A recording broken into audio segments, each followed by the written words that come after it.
الحمد لله رب العالمين وبه استعين واشهد ان لا اله الا الله وحده لا شريك له واشهد ان محمدا عبده ورسوله اما بعد.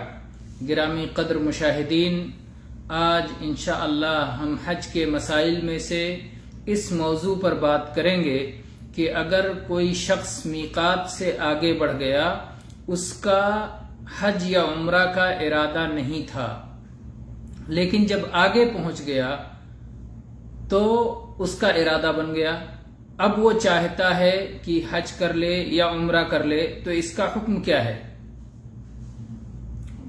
میرے خیال سے مسئلہ واضح ہے. ایک شخص میقات سے آگے بڑھ گیا، مثال کے طور پر آپ نجد کی طرف سے جا رہے ہیں، آپ قرن المنازل سے آگے بڑھ گئے، طائف سے آگے بڑھ گئے، آپ جدہ پہنچ گئے.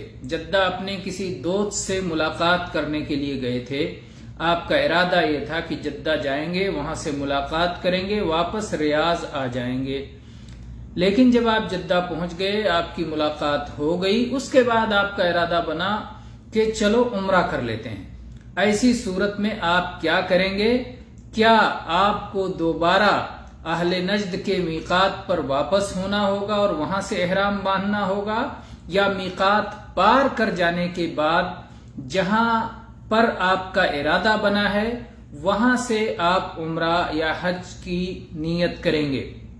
تو اس سلسلے میں اہل علم نے مالکیہ، شافعیہ، حافظ ابن حجر، امام شوکانی، امام ابن عثیمین رحمہ اللہ کا اختیار یہ ہے کہ اسی جگہ سے آپ احرام باندھیں گے جہاں سے آپ کا ارادہ ہوا ہے، جہاں سے آپ نے نیت کی ہے. اور اس سلسلے میں وہی حدیث جو عبداللہ ابن عباس رضی اللہ عنہما کی ہے اور اس سے پہلے بیان کی جا چکی ہے صحیح بخاری میں 1524 نمبر پر اور صحیح مسلم میں 1181 نمبر پر، کہ نبی صلی اللہ علیہ وسلم نے جب مواقیت کا ذکر کیا تو آپ نے فرمایا کہ یہ مواقیت ان لوگوں کے لیے ہیں جو یہاں سے حج و عمرے کے ارادے کے ساتھ گزریں اور جو ان مواقیت کے اندر ہیں.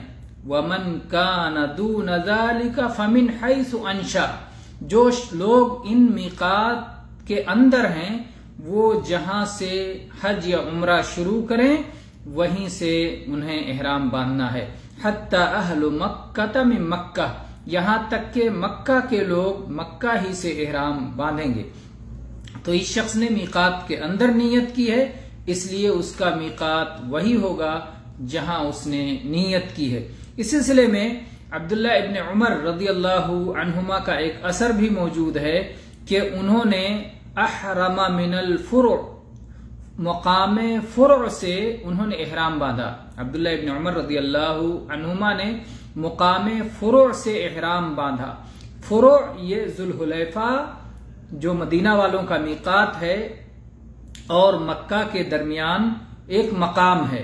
گویا مدینہ والے اگر فروع جائیں گے تو ذوالحلیفہ کو پار کر کے وہاں پہنچیں گے. تو عبداللہ بن عمر رضی اللہ عنہ مدینہ سے گئے فروع، کسی ضرورت کے تحت گئے تھے، ان کا مکہ تک جانے کا ارادہ نہیں تھا، لیکن جب فروع پہنچ گئے تو پھر انہوں نے عمرہ کرنے کا ارادہ کیا، تو ان کا میقات وہی ہوا، اس لیے انہوں نے وہیں سے احرام باندھا. اسے امام مالک نے موطا میں اور امام شافعی نے الام میں اور اسی طرح سے امام بیہقی نے روایت کیا ہے، اور امام نووی رحمہ اللہ نے المجموع میں اس کی سند کو صحیح قرار دیا ہے. تو یہ تو رہا پہلا مسئلہ کہ اگر کوئی شخص حج یا عمرہ کی نیت کے بغیر میقات پار کر جائے اور کسی مقام پر پہنچ کر کے جو میقات کے اندر ہے وہاں حج یا عمرہ کا ارادہ ہوتا ہے تو وہ کیا کرے؟ تو وہیں سے وہ احرام باندھ لے. دوسرا مسئلہ یہ ہے کہ اگر کوئی شخص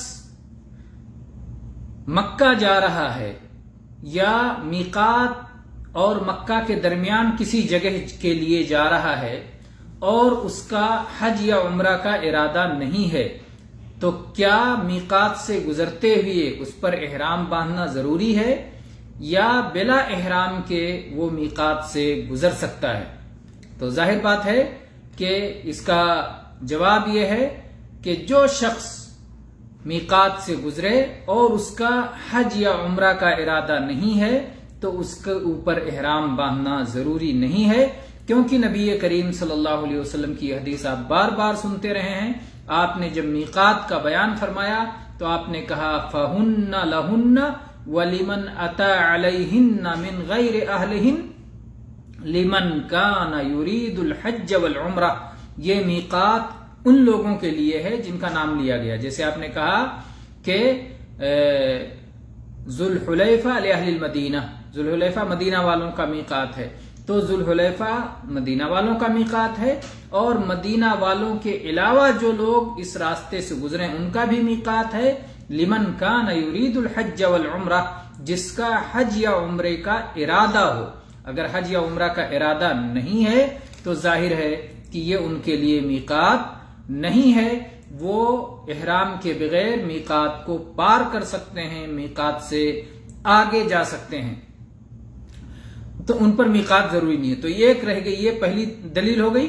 دوسری دلیل اسی طرح سے جابر رضی اللہ عنہ کی حدیث، کہتے ہیں ان النبی صلی اللہ علیہ وسلم دخل مکہ یوم الفتح وعلیہ عمامۃ سوداء بغیر احرام۔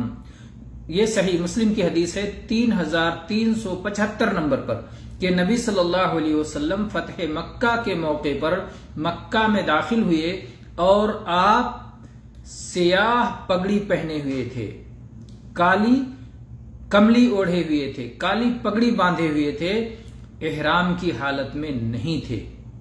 آپ ظاہر بات ہے کہ اگر احرام میں ہوتے تو سر کھلا ہوتا، کیونکہ احرام میں سر پہ ٹوپی پگڑی نہیں باندھنا ہے، تو آپ احرام کے بغیر مکہ میں داخل ہوئے۔ اس سے معلوم ہوتا ہے کہ جب بھی آدمی میقات کو پار کرے تو اس کے اوپر احرام پہننا لازم نہیں ہے۔ ایسے ہی انس رضی اللہ عنہ کی حدیث ہے جو صحیح بخاری میں 5808 نمبر پر اور صحیح مسلم میں 3374 نمبر پر ہے، ان النبی صلی اللہ علیہ وسلم دخل مکہ عام الفتح وعلی رأسہ مغفر۔ اللہ کے نبی صلی اللہ علیہ وسلم فتح مکہ کے موقع پر مکہ میں داخل ہوئے اور آپ اپنے سر پر خود پہنے ہوئے تھے، لوہے کی ٹوپی جو سر کو چھپاتی ہے، مغفر، خود وہ پہنے ہوئے تھے۔ تو اس سے بھی معلوم ہوتا ہے کہ آپ احرام کے بغیر داخل ہوئے تھے، اور ایسے ہی آپ کے صحابہ کرام بھی احرام کے بغیر تھے۔ اس سے معلوم ہوتا ہے کہ ہر بار مکہ میں داخل ہونے کے لیے احرام ضروری نہیں ہے۔ اسی طرح سے اس کی دلیل یہ بات بھی ہے کہ شریعت میں کہیں بھی یہ حکم نہیں آیا ہے، نہ قرآن پاک کی کسی آیت میں، نہ نبی صلی اللہ علیہ وسلم کی کسی حدیث میں، کہ آدمی جب بھی مکہ میں داخل ہو تو احرام کے ساتھ داخل ہو، جب مکہ میں داخل ہو تب احرام پہن کے ہی داخل ہو۔ ایسی کوئی حدیث نہیں آئی، ایسی کوئی دلیل موجود نہیں۔ تو جو لوگ لازم کرتے ہیں کہ نہیں جب بھی آپ کو میقات پار کرنا ہے تو احرام پہن کے جانا ہے، تو وہ لوگ ایسی چیز اللہ کے بندوں پر لازم کر رہے ہیں جس کی اللہ نے کوئی دلیل نہیں اتاری ہے۔ اسی طرح سے یہ بات بھی قابل غور ہے کہ سارے مسلمانوں کا اس بات پر اتفاق ہے کہ حج اور عمرہ زندگی میں صرف ایک بار فرض ہے، ایک بار سے زیادہ فرض نہیں ہے، سوائے اس کے کوئی منت مان لے اس کا الگ مسئلہ ہے، لیکن منت کے بغیر زندگی میں شریعت کی جانب سے صرف ایک بار فرض ہے۔ اگر ہم یہ لازم کر دیں کہ انسان جب مکہ میں داخل ہوگا تب اسے، اگر حج کا وقت ہے تو حج کرنے کے لیے احرام باندھنا ہوگا، عمرے کا وقت ہے تو عمرے کا احرام باندھنا ہوگا، تو اس کا مطلب یہ ہے کہ ہم نے ایک سے زیادہ مرتبہ حج یا عمرہ فرض کر دیا، اور ایسا درست نہیں ہے۔ اسی طرح سے احرام یہ تحیہ ہے، عمرہ کے لیے آدمی جا رہا ہے تو احرام کی حالت میں جائے، یہ تحیہ ہے، اور ظاہر ہے کہ تحیہ فرض نہیں ہوتا، جیسے تحیۃ المسجد ہے، فرض نہیں ہے، سنت ہے۔ تو اسی طرح سے اس کا معاملہ بھی ہے۔